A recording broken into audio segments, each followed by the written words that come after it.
E se eu te dissesse que a mulher que ninguém quis comprar, por ser obesa, se tornou a pessoa mais importante de uma fazenda inteira? Uma história real do Brasil colonial que vai mexer com suas emoções e mudar a forma como você vê a inteligência e o valor humano. Essa é a história de Benedita, e você precisa ouvir cada segundo dela até o final. Mas antes, me conta aqui nos comentários, de que cidade você está assistindo esse vídeo.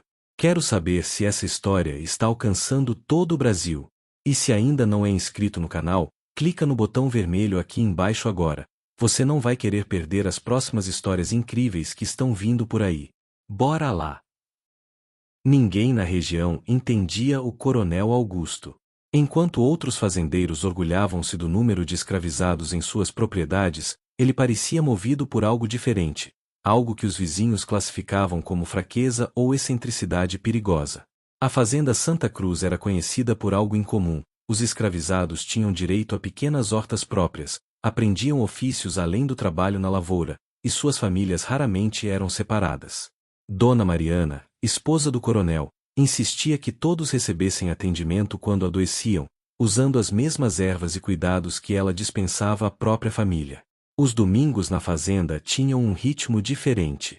Após o culto matinal obrigatório, havia tempo para descanso, e as crianças escravizadas corriam pelo terreiro enquanto os mais velhos teciam cestos ou consertavam ferramentas. O coronel caminhava entre eles, não com o chicote que outros senhores carregavam como símbolo de poder, mas com as mãos nos bolsos e um cumprimento para cada um. Essa aparente bondade, entretanto, não apagava a cruel realidade. Eram pessoas mantidas em cativeiro, suas liberdades roubadas, suas vidas controladas por decisões alheias. A fazenda Santa Cruz era apenas uma jaula menos brutal que outras. Mas algo estava prestes a mudar naquela propriedade. Nas últimas semanas, Dona Mariana começara a tossir de forma persistente. Era uma tosse seca que ecoava pelos corredores da casa grande durante a noite, roubando-lhe o sono e as forças. O coronel observava com crescente preocupação como a esposa definhava dia após dia. Os médicos da cidade nada conseguiam fazer além de receitar xaropes amargos que não surtiam efeito. A mulher que costumava supervisionar pessoalmente os cuidados da fazenda agora mal conseguia sair da cama. E com seu adoecimento, toda a estrutura que sustentava aquela rotina diferenciada começava a desmoronar. O coronel via-se dividido entre o cuidado com a esposa e a necessidade de manter a fazenda funcionando. Os vizinhos fazendeiros começavam a comentar que talvez sua brandura com os escravizados fosse um erro, que precisava de punhos mais firmes. Augusto sentia o peso desses olhares julgadores cada vez que ia à cidade. Mas como poderia abandonar os princípios que ele e Mariana haviam estabelecido juntos? Como poderia transformar-se no tipo de homem que sempre desprezara? Ainda assim, sem a presença organizadora de sua esposa, percebia que estava perdendo o controle da situação. A fazenda precisava de mais braços, mas ele não conseguia ir sozinho aos leilões. Até que uma manhã, forçado pelas circunstâncias, teve que tomar uma decisão. O coronel Augusto ajeitou o chapéu e lançou um último olhar para o quarto onde Mariana dormia, exausta após uma noite de tosses incessantes. A empregada da casa grande acenou confirmando que cuidaria dela, e ele partiu com o coração pesado para a cidade. Era dia de leilão de escravos na Praça Central, um espetáculo que sempre lhe causava náusea, mas do qual dependia a sobrevivência econômica da fazenda. Chegou atrasado, após resolver problemas urgentes na propriedade. A praça já estava quase vazia quando desceu do cavalo. Os outros fazendeiros já haviam partido com suas aquisições, satisfeitos com os negócios do dia. O leiloeiro, um homem de bigodes retorcidos e voz estridente, preparava-se para encerrar as atividades quando notou a aproximação do coronel. Ah, Coronel Augusto! Pensei que não viria hoje. Sobrou apenas uma, mas aviso logo que ninguém quis dar lance. O tom de voz carregava desprezo mal disfarçado. Augusto franziu a testa e olhou para o pequeno palanque de madeira onde, encolhida num canto, estava uma mulher negra de corpo avantajado, vestindo trapos sujos. Seu rosto estava baixo, escondendo-se dos olhares. Ao redor, alguns homens ainda riam e faziam comentários cruéis sobre seu corpo, sua aparência, sua suposta inutilidade para o trabalho pesado. Por que ninguém a comprou? Perguntou Augusto, aproximando-se.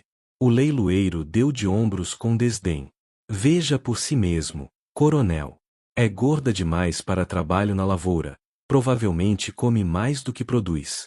Veio de uma fazenda falida no interior. Dizem que era cozinheira, mas quem precisa de cozinheira quando se pode ter braços fortes na roça? Os homens ao redor concordaram com risadas. Augusto sentiu a raiva ferver em seu peito, mas manteve a compostura. Observou a mulher mais atentamente. Apesar da postura curvada e do rosto escondido, havia algo em sua presença que chamou sua atenção. Talvez fosse a dignidade com que suportava as humilhações, ou o tremor contido em seus ombros. Quanto? Perguntou secamente. O leiloeiro piscou, surpreso. Coronel, o senhor tem certeza? Ela não vai servir para quanto? Repetiu Augusto, mais firme. O homem coçou a cabeça e nomeou um preço irrisório, quase simbólico. Augusto pagou sem pestanejar e fez sinal para que a mulher o seguisse. Ela levantou o rosto pela primeira vez, revelando olhos inteligentes que o estudaram com uma mistura de surpresa e cautela. Ele notou que, apesar das roupas maltratadas e da sujeira, havia uma clareza naquele olhar que raramente via. Enquanto caminhavam para onde seu cavalo estava amarrado, Augusto ouvia os cochichos e risos dos homens às suas costas. Não se importou. Algo lhe dizia que acabará de fazer muito mais que uma simples compra. O início da jornada de volta foi silencioso.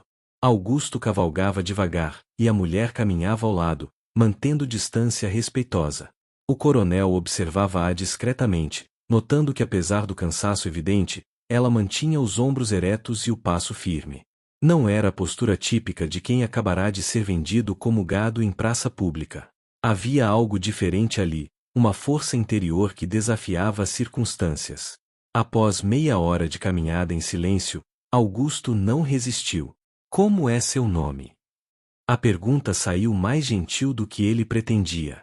Ela hesitou, como se não esperasse ser tratada como pessoa. Benedita, senhor. Mas me chamam de Bene.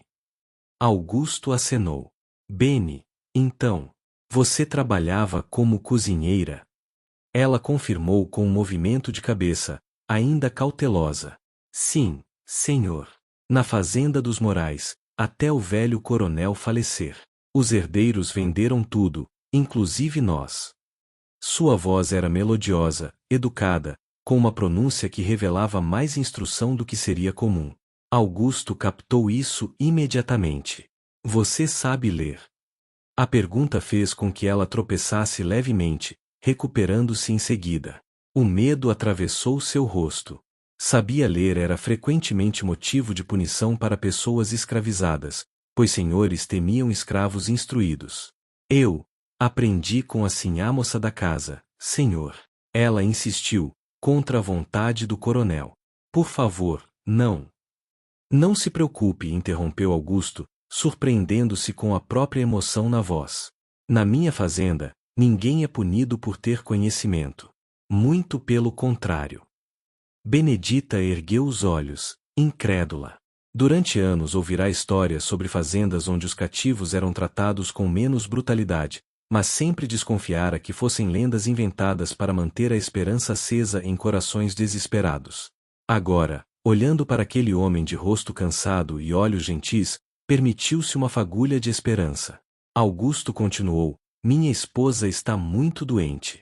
Tosse há semanas, está definhando, e nenhum médico conseguiu ajudá-la. A fazenda está desorganizada sem sua presença. Bene escutou com atenção crescente. Que tipo de tosse, senhor? Seca ou com catarro? Ela tem febre? As perguntas saíram naturalmente, revelando um interesse genuíno.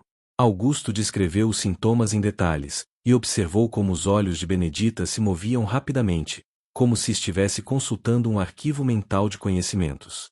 Na fazenda dos Morais, a sinhá moça tinha uma biblioteca médica. Ela me ensinou sobre ervas e remédios. Passei anos ajudando-a a cuidar dos doentes da casa e da senzala. Augusto sentiu seu coração acelerar. Seria possível? Poderia aquela mulher, desprezada e ridicularizada no leilão, ser exatamente o que sua fazenda precisava. O destino tinha caminhos misteriosos. O sol começava a se pôr quando finalmente avistaram os portões da fazenda Santa Cruz. Benedita observou tudo com atenção. As casas dos escravizados não eram senzalas típicas, mas pequenas cabanas com espaço entre elas, algumas com hortas nos fundos. Crianças brincavam próximas enquanto mulheres preparavam um jantar em fogueiras comunitárias. Havia uma atmosfera diferente ali, menos opressiva que outros lugares onde estivera. Ainda assim, seu coração apertou. Liberdade de verdade seria não estar ali de forma alguma, seria escolher seu destino, caminhar para onde quisesse. Por mais gentil que fosse aquele senhor, ela continuava escravizada. Augusto a conduziu diretamente à casa grande, causando espanto nos empregados que os viram entrar. Prepare um banho e roupas limpas para Benedita, ordenou a uma das mucamas. E depois traga-a ao quarto de Dona Mariana. A jovem empregada hesitou, confusa, mas obedeceu. 1 hora depois, limpa e vestindo roupas simples mas dignas, Benedita foi levada ao quarto da senhora da casa. O ambiente cheirava a ervas medicinais e doença. Na cama, uma mulher de aproximadamente 40 anos descansava, o rosto pálido contrastando com os cabelos escuros espalhados no travesseiro. Sua respiração era trabalhosa, intercalada por tosses secas. Dona Mariana abriu os olhos ao ouvir passos, encontrando o rosto desconhecido de Benedita. Augusto, chamou fracamente.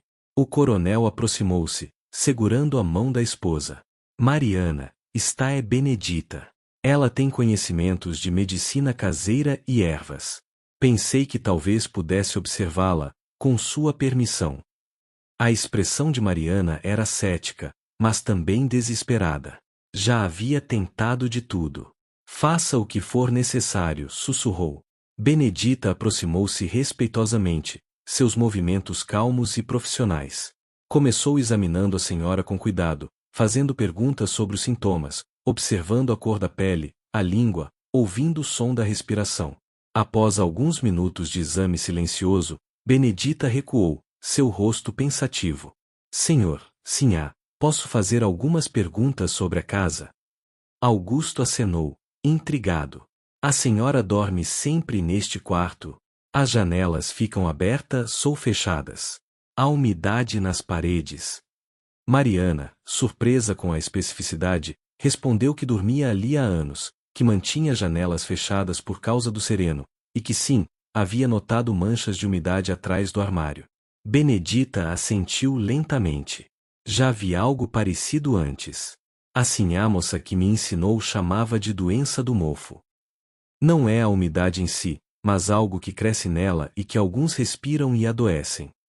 O coronel e sua esposa trocaram olhares atonitos. Nenhum médico havia mencionado coisa parecida.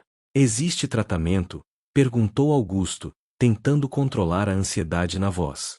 Benedita hesitou, consciente de que estava assumindo uma responsabilidade enorme. Se a sinhá piorasse, seria culpada. Mas olhou para aquela mulher definhando e para o desespero no rosto do coronel, e tomou sua decisão. Sim, senhor.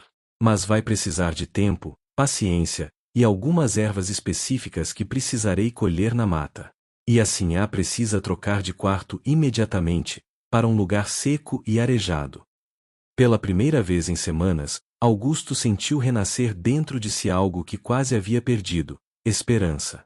A mudança foi imediata e radical. Augusto ordenou que o quarto de hóspedes, amplo e com janelas voltadas para o nascente, fosse preparado para Mariana.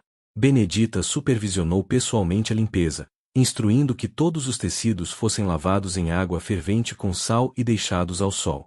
Ela própria inspecionou cada canto, rejeitando qualquer item que mostrasse sinais de mofo. Enquanto isso, enviou alguns dos trabalhadores da fazenda para coletar ervas específicas na mata: guaco, hortelã do campo, gengibre selvagem, casca de ipê roxo. Os empregados da Casa Grande observavam tudo com ceticismo mal disfarçado, cochichando sobre a ousadia daquela escrava recém-chegada. Nos primeiros 3 dias, Benedita praticamente não saiu do lado de Dona Mariana. Preparava chás em horários específicos, cada um com uma combinação diferente de ervas. Pela manhã, uma infusão para fortalecer o corpo.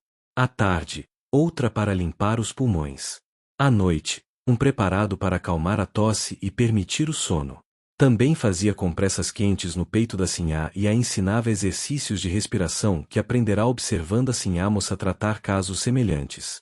Mariana, inicialmente cética, começou a notar pequenas mudanças. A tosse, embora ainda presente, tornava-se menos frequente. Conseguia dormir por períodos mais longos. O coronel Augusto observava tudo com uma mistura de admiração e incredulidade. Durante o dia, supervisionava os trabalhos da fazenda, mas à noite subia para o quarto da esposa e conversava longamente com Benedita. Descobriu que ela não era apenas conhecedora de ervas medicinais, mas tinha uma inteligência perspicaz para os negócios da fazenda. Quando ele mencionava problemas com a produção ou organização do trabalho, ela ouvia atentamente e às vezes oferecia sugestões tão sensatas que Augusto se perguntava como não havia pensado nelas antes. Na fazenda dos Morais, ela explicou certa noite, eu cuidava da cozinha, mas também ajudava a sinhá moça com as contas. Ela dizia que eu tinha jeito para números. Passou uma semana. Mariana agora conseguia sentar-se na cama por períodos mais longos, sua cor voltava gradualmente, e a tosse persistente transformava-se em algo ocasional. Os empregados da Casa Grande, antes céticos, começavam a olhar para Benedita com respeito crescente. A notícia de que a sinhá estava melhorando espalhou-se pela fazenda como fogo em capim seco. Nas cabanas dos escravizados, Benedita tornava-se uma figura de interesse. Alguns a procuravam discretamente com suas próprias doenças e dores, e ela nunca recusava ajuda. O coronel observava tudo isso e uma ideia começava a se formar em sua mente, uma ideia que mudaria completamente a dinâmica da fazenda Santa Cruz. 15 dias após a chegada de Benedita, Dona Mariana levantou-se da cama pela primeira vez em semanas. Ainda fraca, apoiou-se no braço da nova ajudante e caminhou até a varanda, onde sentou-se numa cadeira de balanço para observar o movimento da fazenda. As lágrimas escorriam livremente pelo rosto do coronel Augusto, que observava a cena da porta. Sua esposa, seu amor, estava voltando à vida. Naquela noite, após Mariana adormecer num sono tranquilo pela primeira vez em muito tempo, Augusto pediu a Benedita que o acompanhasse até seu escritório. A mulher seguiu-o com o coração acelerado, sem saber o que esperar. No escritório, Augusto serviu-se de um cálice de vinho e ficou em pé, olhando pela janela para as terras que se estendiam sob a luz da lua. Benedita começou, sem virar-se, você salvou a vida de minha esposa. Isso é uma dívida que jamais poderei pagar completamente. Ela permaneceu em silêncio, sem saber como responder. Ele continuou, mas além disso, nas últimas semanas, percebi algo. Você é extraordinariamente inteligente. Suas sugestões sobre a organização do trabalho, sobre o planejamento da colheita, sobre a gestão dos recursos, tudo faz sentido. Mais sentido do que muitas decisões que tomei baseado apenas na tradição. Virou-se finalmente para encará-la. Quero fazer uma proposta incomum. Sei que minha fazenda funciona de forma diferente das outras, mas quero ir além. Quero que você trabalhe diretamente comigo e com Mariana na administração desta propriedade. Continuará cuidando da saúde dela, mas também quero suas opiniões sobre os negócios, sobre melhorias, sobre tudo. Benedita sentiu as pernas fraquejarem.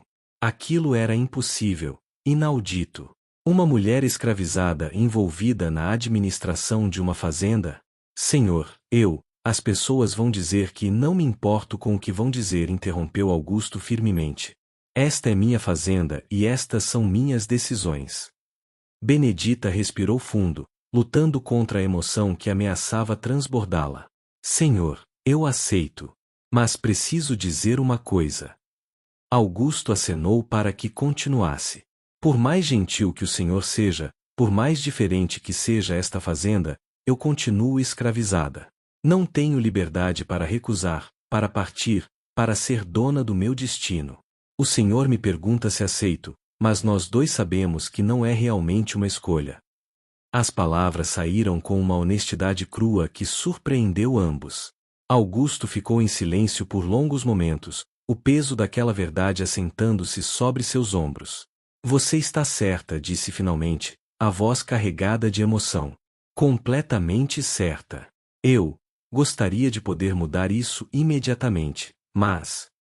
Ele gesticulou vagamente, referindo-se às complexas leis e estruturas sociais que os aprisionavam a todos.